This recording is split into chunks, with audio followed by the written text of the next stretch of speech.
Sisu, Road to Revenge dirilis tahun 2025 disutradarai oleh Jalmari Helander. Jorma Tomila kembali memerankan karakter Atami Korpi, dengan Richard Brake dan Stephen Lang.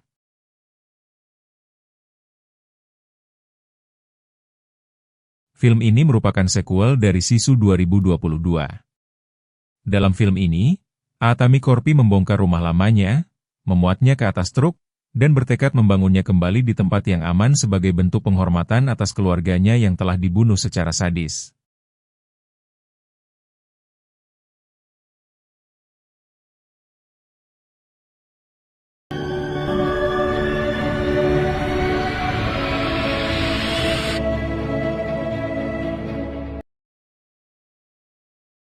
Berlatar pada tahun 1946, 2 tahun sejak film pertama dan berakhirnya Perang Dunia Kedua, kisah masih akan berfokus pada jagoan kita semua.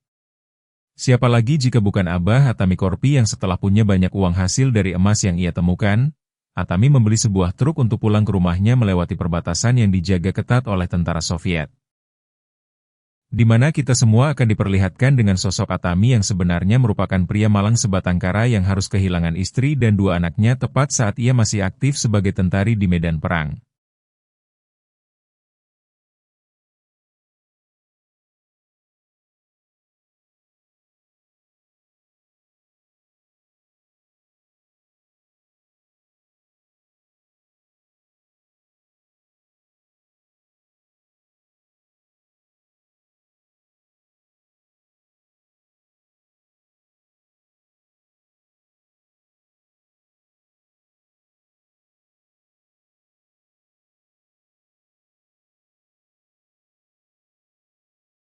Sementara itu di Siberia kita akan diperkenalkan pada seorang tahanan perang bernama Igor Dragunov. Ia merupakan mantan komandan Tentara Merah Soviet pada masa Perang Dunia Kedua yang sengaja dipenjara karena dianggap terlalu berbahaya. Dari laporan yang jenderal bawa, Igor diketahui pernah mencincang 2 anak laki-laki dan 1 wanita menggunakan skop hanya karena ingin menghemat peluru. Ente yang mana ibu dan 2 anak tersebut tidak lain dan tidak bukan adalah istri dan anak dari Atami Korpi yang kemudian membalas dendam dengan menghabisi hampir 300 lebih tentara Soviet hanya seorang diri menjadi legenda dengan julukan Kosei alias Sang Abadi The Immortal. Itu semua tidak akan terjadi jika saja Igor tidak menghabisi keluarganya. Sehingga sekarang Igor ditugaskan untuk membereskan kekacauan yang sudah ia buat. Dan sebagai imbalannya, Igor akan pulang sebagai orang kaya.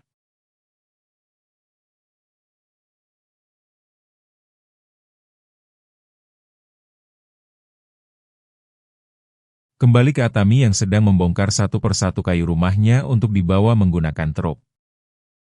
Setelah wilayah ini resmi direbut oleh Soviet, Atami berencana pindah dan membangun kembali rumahnya di wilayah Finlandia yang lebih aman dan baru dengan membawa serta beberapa bagian kayu penting yang terdapat kenangan keluarganya.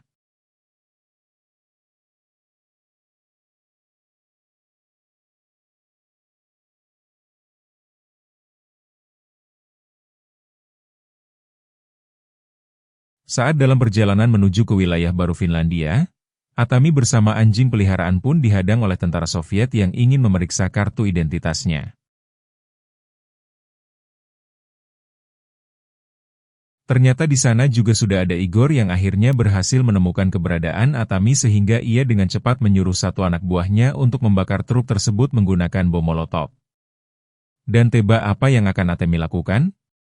Ya, selain membakar dan mementalkan 2 orang dari mereka, Atami juga berhasil menyandra 1 anak buah Igor di dalam mobilnya. Ia kemudian melajukan mobilnya diikuti oleh Igor dan 1 truk anak buahnya dari belakang. Sampai ketika Atami memberhentikan mobilnya di tengah jalan, Igor menyuruh truk berisi 3 anak buahnya untuk turun memeriksa dan menggunakan senjata api milik sandranya.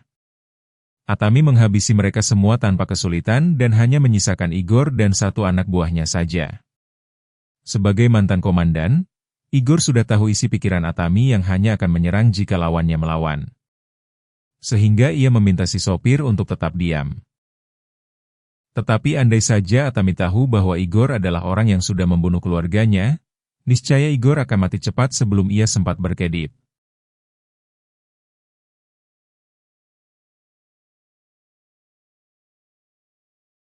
Yang tak lama setelah Atami pergi melanjutkan perjalanannya, Igor mendapat bala bantuan dari pasukan bermotor yang datang untuk melakukan penyerbuan.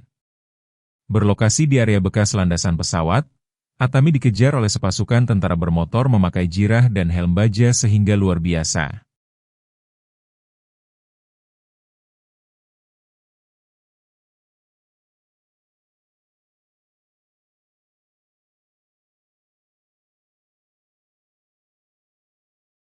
Meski sempat tertembak di bagian pipi kiri, Atami masih bisa kontrol menyetir mobilnya sampai ketika satu tentara naik ke atas truk dan bermaksud menembaknya dari sana. Atami pun langsung melakukan tindakan, yaitu satu pemotor sudah tumbang. Kini tinggal 3 motor lagi yang harus ia hadapi yang dengan memanfaatkan apa yang ada di sekitar, Atami berhasil meledakkan pemotor kedua dengan cukup mudah.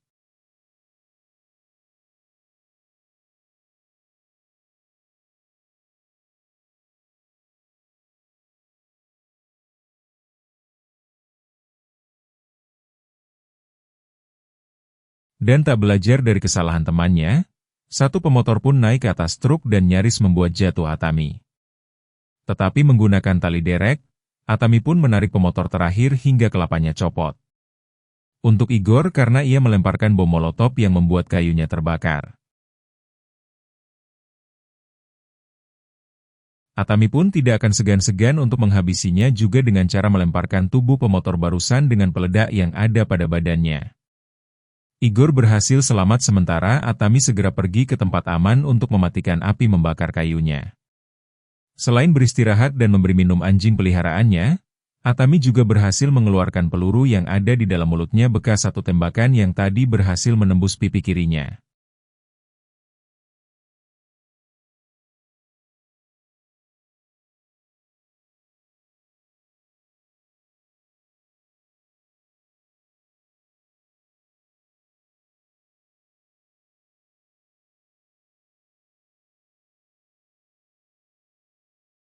Masih tak menyerah, Igor pun menghubungi pasukan udara untuk melakukan serangan habis-habisan yang demi hanya untuk mengincar satu orang saja mereka sampai harus mengerahkan 2 pesawat tempur dan sejenak Atami bisa aman bersembunyi di dalam sebuah gudang tua yang karena pesawat-pesawat itu terus menyerang dan tidak akan pernah berhenti. Atami pun terpikir untuk memakai pintu bekas gudang yang tergeletak guna melindungi kayu-kayu rumah yang ia bawa. Lolos dari gudang, Atami pun memasuki jalan perhutani yang dipenuhi oleh pepohonan yang ketika satu pesawat maksain turun untuk menyerang. Atami dengan cepat menginjak rem sehingga satu pesawat sudah tumbang.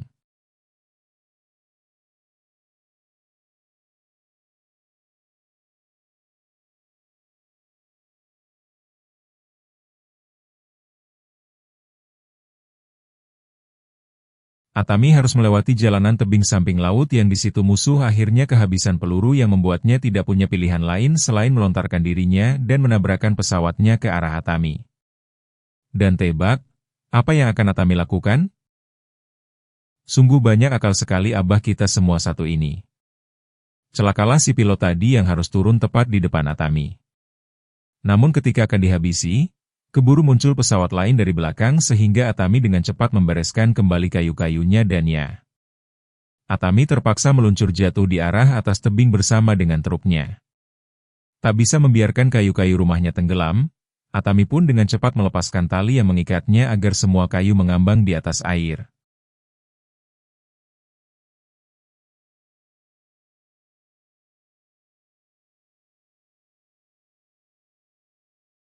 Untuk Igor, ia beneran dibuat geleng kepala saat mengetahui jasad Atami tidak ditemukan.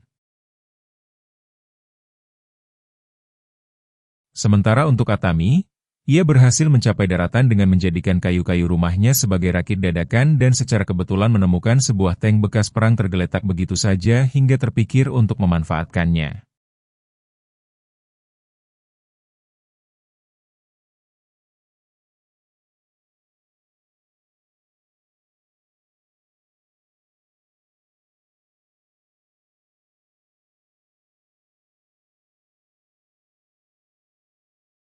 Berlokasi di perbatasan antara Finlandia dan wilayah jajahan Soviet, Igor sudah menunggu Atami di sana bersama dengan semua pasukannya.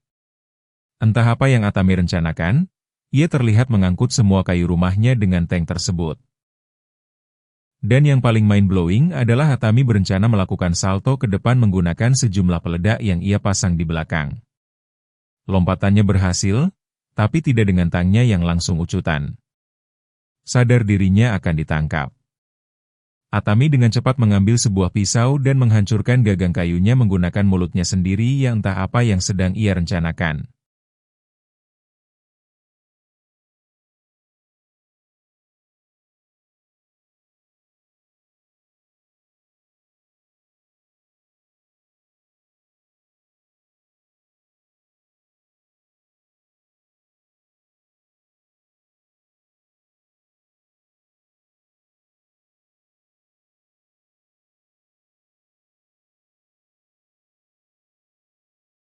Sesuai instruksi dari jenderal, Igor pun menangkap Atami hidup-hidup untuk dibawa ke pangkalan menggunakan kereta api.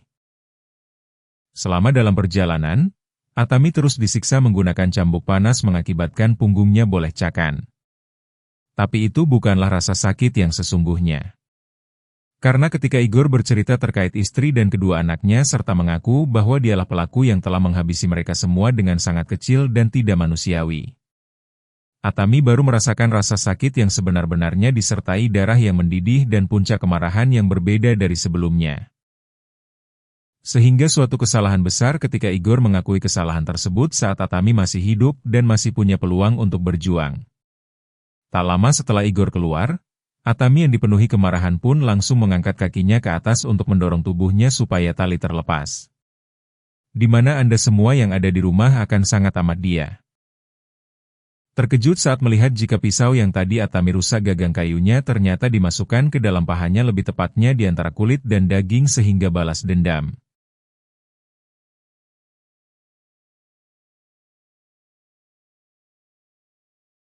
Itulah tujuan Atami sekarang. Di mana Igor sendiri terlihat berada di gerbong depan bersama si jenderal dan para petinggi kemiliteran. Ketika Igor meminta hadiah atau imbalan yang dijanjikan, jenderal malah mengajak Igor untuk berpesta dan minum-minum dulu. Seolah terkesan apa yang menunda-nunda dan tak niat ngasih hadiah. Jenderal tidak sadar jika sosok seperti Igor bukanlah tipikal orang yang bisa dipermainkan atau diajak kooperatif. Karena ketika keinginannya tidak cepat dipenuhi, Igor akan melakukan tindakan tak terduga, yaitu menghabisi semua orang, termasuk si jenderal itu sendiri.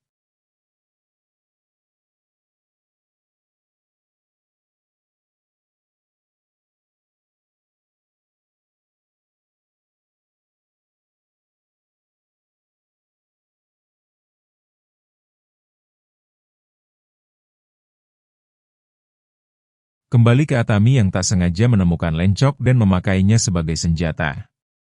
Ia memasuki gerbong para tentara yang sedang beristirahat. Tak ingin membangunkan mereka, Atami pun berjalan secara perlahan. Bukan karena takut, tapi lebih kepada tidak mau buang waktu. Atami dengan cepat memasuki gerbong selanjutnya yang di situ sama saja terdapat belasan tentara yang sedang beristirahat tepat saat ada satu tentara yang baru kembali dari toilet. Sehingga Atami terpaksa menghabisi satu tentara yang hampir bangun dari ranjangnya yang membuat darahnya perlahan jatuh ke wajah tentara yang berada di bawah ranjang. Tak lama ada satu tentara yang tak sengaja menjatuhkan botol membuat lantai dipenuhi beling. Dan lebih ke arah sedikit komedi sih, Atami harus mengalami rasa sakit ketika tangannya kejepit jebakan tikus saat dirinya sedang sembunyi di kolong kasur. Melihat para tentara mulai terbangun, Atami dengan cepat keluar dan mengunci pintu gerbongnya menggunakan lencok. Alih-alih memasuki gerbong selanjutnya, di situ ada para tentara senior yang masih terjaga sebagian. Ada yang sedang main kartu sehingga Atami terpaksa naik ke atas gerbong guna menghindari keributan. Tetapi ya ujung-ujungnya Atami jatuh juga ke gerbong para tentara yang masih terjaga sehingga sekitar 17 tentara habis disikat oleh Atami menggunakan Tommy gun sebagai senjatanya.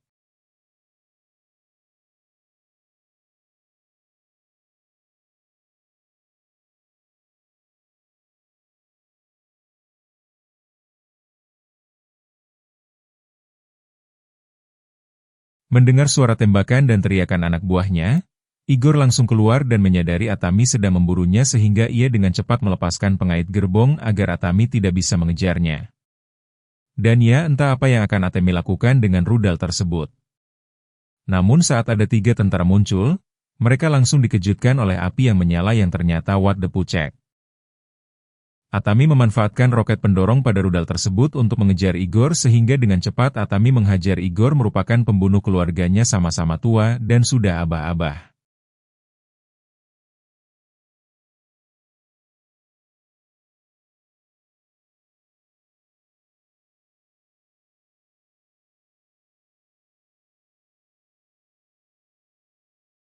Keduanya pun bertarung sangat brutal dan tanpa sensor yang membuat Atami begitu kewalahan.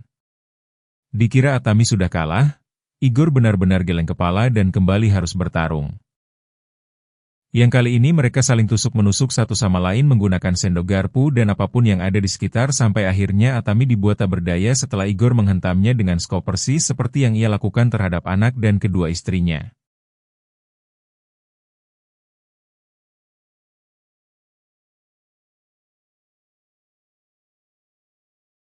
Melihat bautnya mengikat rudalnya longgar, Atami pun kepikiran untuk melepaskannya dengan mulut.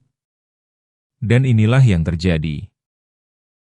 Rudal tersebut nyaris saja mengenai wajah Igor yang alasan kenapa belum ledak adalah karena ujungnya tidak mengalami tekanan yang cukup. Tetapi Mamam berakhir sudahlah balas dendam Atami.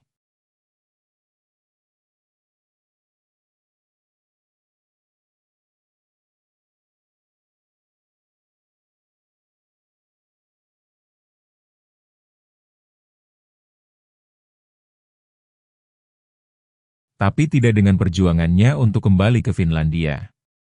Karena ya, dua penjaga perbatasan pun ketar-ketir saat mendengar suara tembakan dan teriakan teman-temannya di kejauhan. Yang ternyata itu adalah ulah Atami yang sedang mengayuh kereta dorong berisi kayu-kayu rumahnya.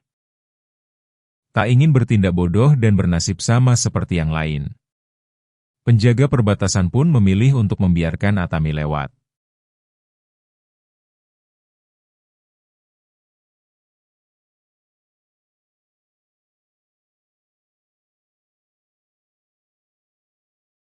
Dan disinilah Atami sekarang di tanah Finlandia baru sedang membangun kembali rumahnya menggunakan kayu yang sebagian besar berasal dari rumah lamanya. Tak lama muncullah gerombolan pria yang menenteng senjata tajam seperti kapak, skop, dan lain-lain.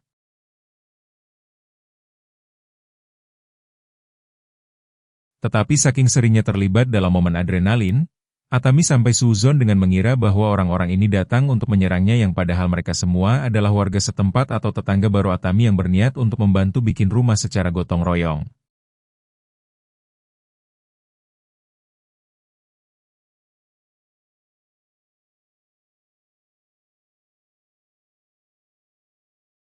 Film pun berakhir.